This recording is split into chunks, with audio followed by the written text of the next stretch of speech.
So marami sa inyo ang balak bumili mga pips ng speaker or even soundbar for their TV setup or even their gaming setup. Pero in this video mga pips, pakita ko sa inyo itong S600 from AIYIMA, which is one of those speakers na kasing ganda ng Kanto speakers, pero for the price it's giving, sobrang mura nito compared sa mga ganon.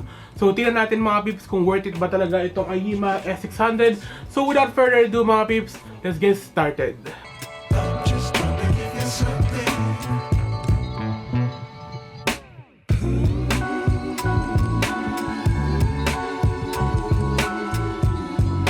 So, buksan muna natin kung laman nito. And as you can see, sobrang bigat ng box. And parang ano siya, parang ang laki nito at hindi magkakasya sa setup to.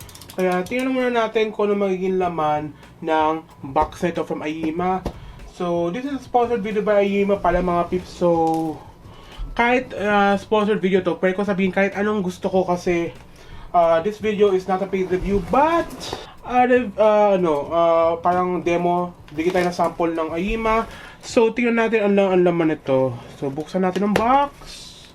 So, marami siyang foam. And you can see na nandito yung speaker sa gitna. Meron siyang foam dito na hindi natin kailangan tago. So, meron tayo rito yung speakers, which is yung unang-unang makikita mo rito. And as you can see, magandang speaker siya kasi white. Kasi gusto ko mga pips ang white na color pag sa setup. So, tingnan natin. So, tingnan nyo mga pips, so, parang sobrang ano siya. Sobrang laki siya. At mukhang hindi magkakasya sa setup. So, ganito natin yung ano. Ako lang ba parang kailangan ko ilagay ito sa side. So, sobrang laki niya. So, we got here the speakers. And tanggalin natin yung foam sa taas muna. So, we got here the speakers dito sa una na makikita yung speakers, and you can see na sobrang ganda ng tsura niya. Hindi siya yung mga tipong soundbar. And yes, itong dalawang speakers ay... So, ito mga pips ang box na kasama sa speaker para ma-power natin itong speakers. So, tingnan natin laman sa loob. We have here the power supply, which is a regular DC power supply. Meron siyang remote pag gusto niyo siya i-connect sa sa remote para hindi na mahirapan mag-press sa likod. We have here USB to USB cable. I think ito ay para sa PC, pero comment down below kung anong para saan to. And AC dyan, AC pala.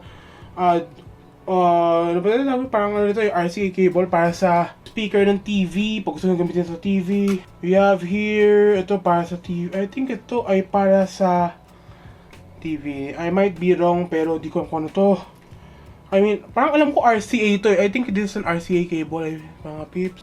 And we have the manual and the optical cable, which I know ito ay optical cable kasi dito natin ko-connect mamaya yung yung TV ko, I think.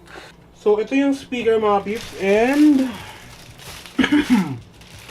sobrang bigat niya. Meron siyang imperfection sa taas pero okay lang. So, ito mga peeps ang speaker.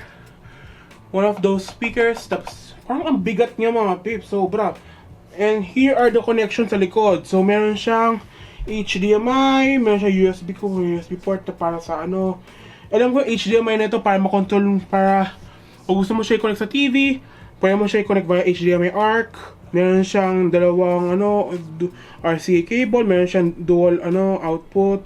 Meron siyang para sa subwoofer mga peeps. Pag gusto niyo siya i-connect sa subwoofer, meron siyang pang subwoofer.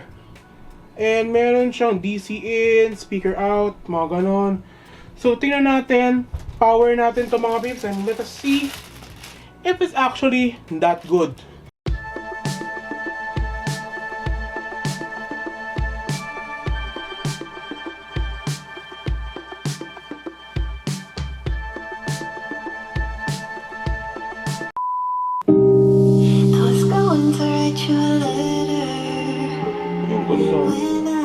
Music mode natin.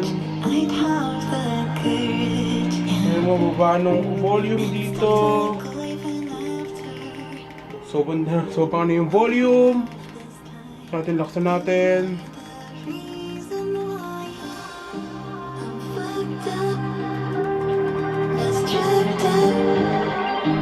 ito yung mute.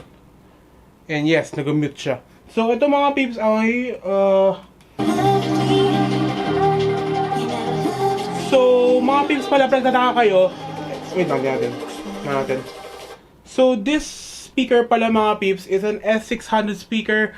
Ito mga peeps ay meron siyang 100 watt speakers, 50 watt both.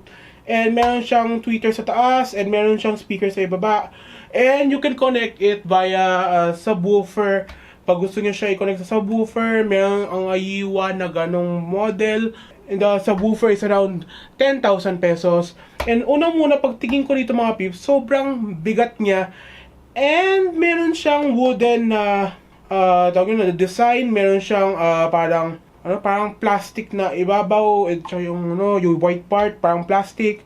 And mga peeps, nakita niyo to mga peeps, sobrang ganda ng audio. So, tingnan natin mga peeps ulit kung ano yung maging audio nito.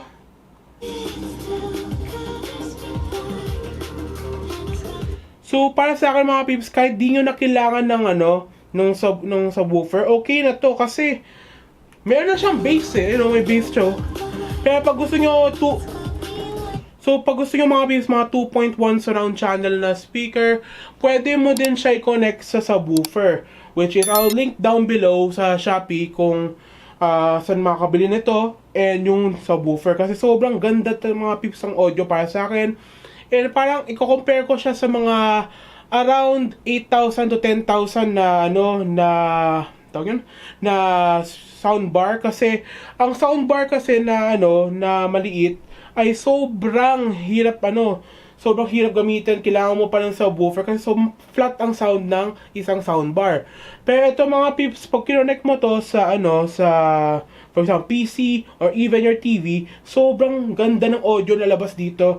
And pag nilagyan mo pa ng subwoofer, sobrang ganda mga peeps ng ng sound. So ito mga peeps ay around 8,100 pesos sa Shopee, and I'll link down below kung sa makabili. And mga peeps, pag gusto nyo to mga peeps, I'll link it down below, 8,100. And sobrang sulit talaga ng Aiwa. Kasi para siyang sound ng kanto. Ay, nakarinig na ako ng sound ng kanto mga peeps dun sa sa Digital Walker. And sobrang sobrang comparable siya. Pero may konting konting issues lang para sa akin, which is yung defect dito sa taas. Wait, saan ba yun? Yung sa taas, meron pang konting patcha-patcha dito, which is okay lang naman kasi galing China pa to, pero sobrang nakakaiba yung sound experience nito mga peeps. Salamat sa Aiwa sa pag-send ng nito kasi sobrang ganda ng audio ng Aiwa S600. Dagdag 500 lang from the S500, you can get the S600 which has more features compared sa S500. I think yung S500 walang HDMI ARC, pero ito mga peeps, it is a good speaker para sa akin. And pakinggan nyo mga peeps ang demo nito. And thank you very much for watching. Peace out mga peeps. Bye.